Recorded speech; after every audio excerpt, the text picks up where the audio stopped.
again to my YouTube channel. It's Ima. Joining me today is another chef from our company who has been with us for the past 14 years in the Arabic Sweets section.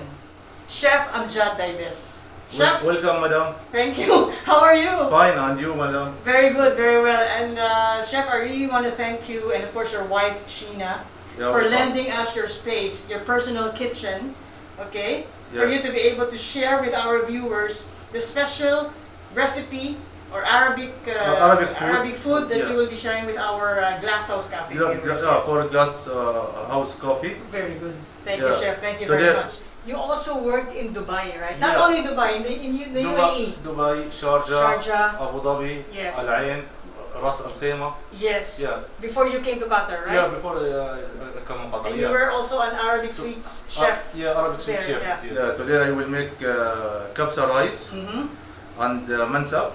Kabsa rice and mansaf. Let's start. Okay, so we'll start with kabsa. Kabsa rice. Okay, so what do we do now, Chef? Now,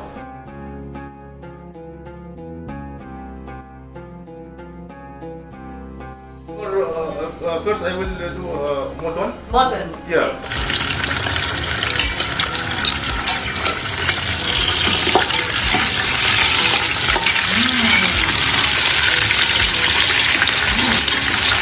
Powder kabsa. Okay. That's the kabsa powder. Kabsa powder, yeah. Okay. Little. Maximum 2 spoons small. Okay. Bango. Bay leaves. Bay leaves. Yeah. Cinnamon stick. Cinnamon stick. Yes. Blue mint. Yeah. That's dry lemon. Yeah. Cardamom. Cardamom. Yeah. And clove. Yeah. Okay.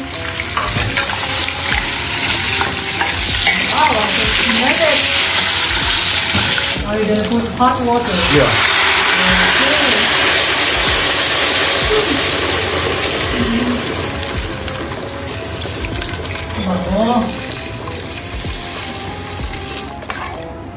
Now I can really smell it, Chef. Wow. It smells good, yeah? It is very good. Okay. So that's one of the muttons now. Ang sarap naman tingnan. Wow, it looks good, Chef. Yeah. Look at the sauce. Oh, wow. Ooh.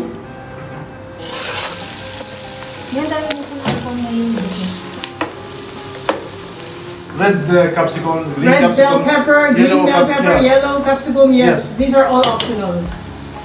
But it will be good for the look as well. Look and taste. Diba? Colorful. Rainbow. Look, and this, and vitamins also. Vitamins. Yeah. Nutrients. Yeah. Full of nutrients. Ah. Basmati rice, I need inside water 25 minutes exactly. Ah, okay. Yeah. So, maximum. the rice naman is soaked in lukewarm water, which will take about 25 minutes. Kabsa powder? Kabsa powder, Yeah. Okay, very important. The kabsa powder. Okay, then black pepper. Black pepper. Yeah. And Turmeric. turmeric. Yeah, turmeric for the color and smell and taste as well.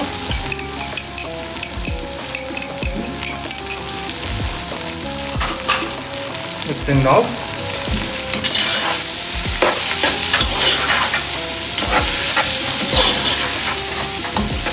Chef, you told me earlier, these are optional as well, right? That's optional. Yeah, you can put the carrots, pwede rin naman. If not, I prefer that we put the carrots. Yeah. You know, it's not really expensive in the Philippines for carrots. Yeah. It's okay. You can use This option, yeah. Yeah. And tomatoes, of course. Yeah, we have to put later, right? Tomato? You can cook without tomato also. Yeah. Have to be there. Okay, so now chef, we just put in the carrots. Yeah. Okay.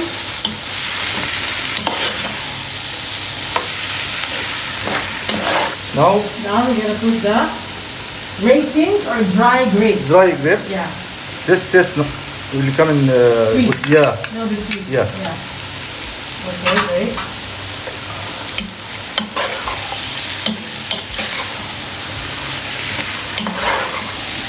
Last one will be the tomatoes. That's tomato, yeah. Oh, I love tomatoes. Chef, tomato. Ah, hindi ito. Hindi mo kita talaga ito. Isa ano lang ito.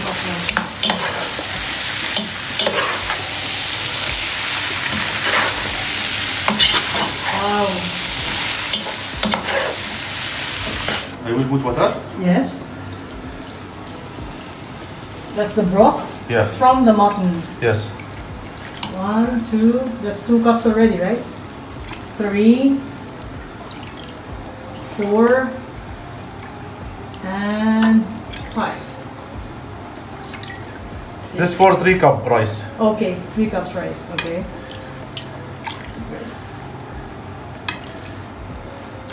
Okay. Now I will wait little where To boil? yeah. Okay. I put rice. So, Rice I put in water 25 minutes. 25, yes, Yeah. correct. You soak in water for Yeah. 25 After I minutes. put in filter, no need water inside rice. Yeah.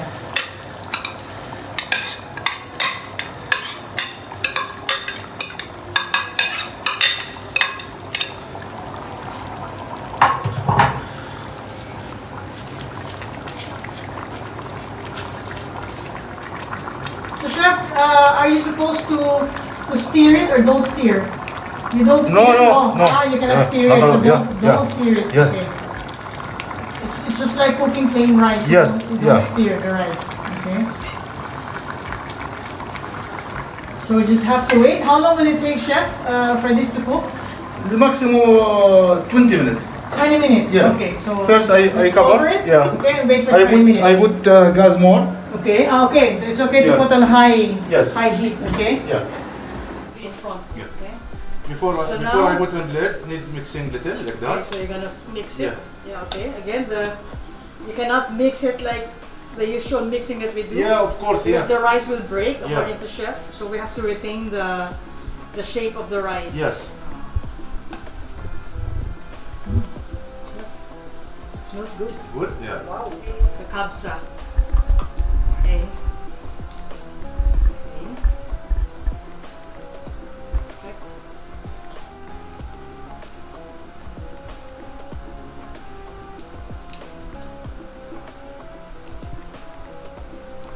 Nice.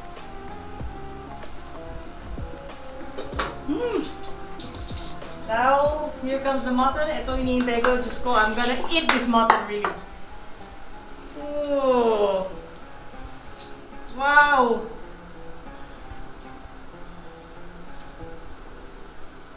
Ooh.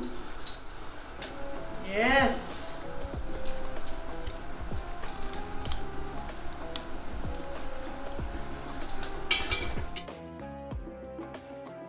Start with the Yes. onion. Okay. You can put all.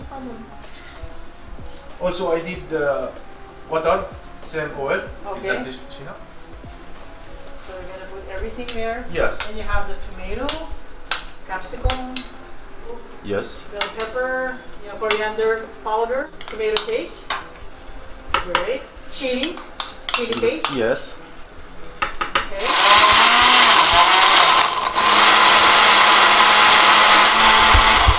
In a small bowl to blend it. Yeah. That turned into sauce. Wow. I tasted the sauce, by the way. Ang sarap. Grabe. Really good. So, that's when you're going to mix it. Yeah. Your sauce. You can still see the parsley. Yeah. Kabsa, right? Kabsa, me also, yeah. Okay. You try the kabsa. You do it only. Give me your plate, chef. Yes. Okay, let's try the kabsa. First, the rice without the meat. Yeah.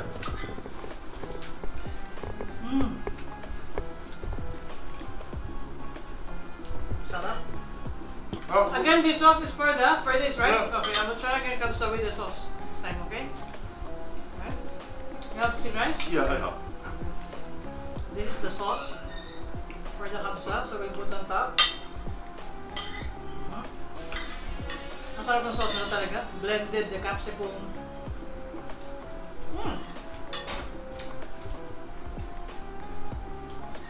Gives added flavor. Sarap. It complements the rice. Perfect, chef. Thank you, madam. Thank you so much. Really, really good.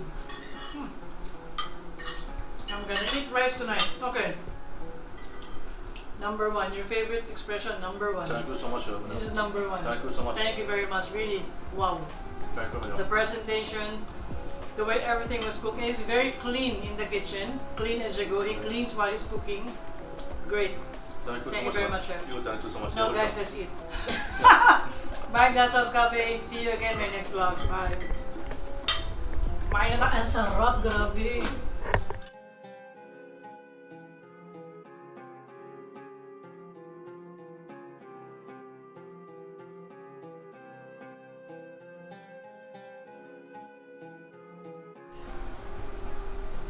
Perfect. Wow. Woo! Yay! And this is now your burgul. Yes. With the mansaf. Mansaf burgul. Mansaf burgul. Wow! Mansaf burgul. Plated na oh. Galing, chef. Photo nga. Picture natin.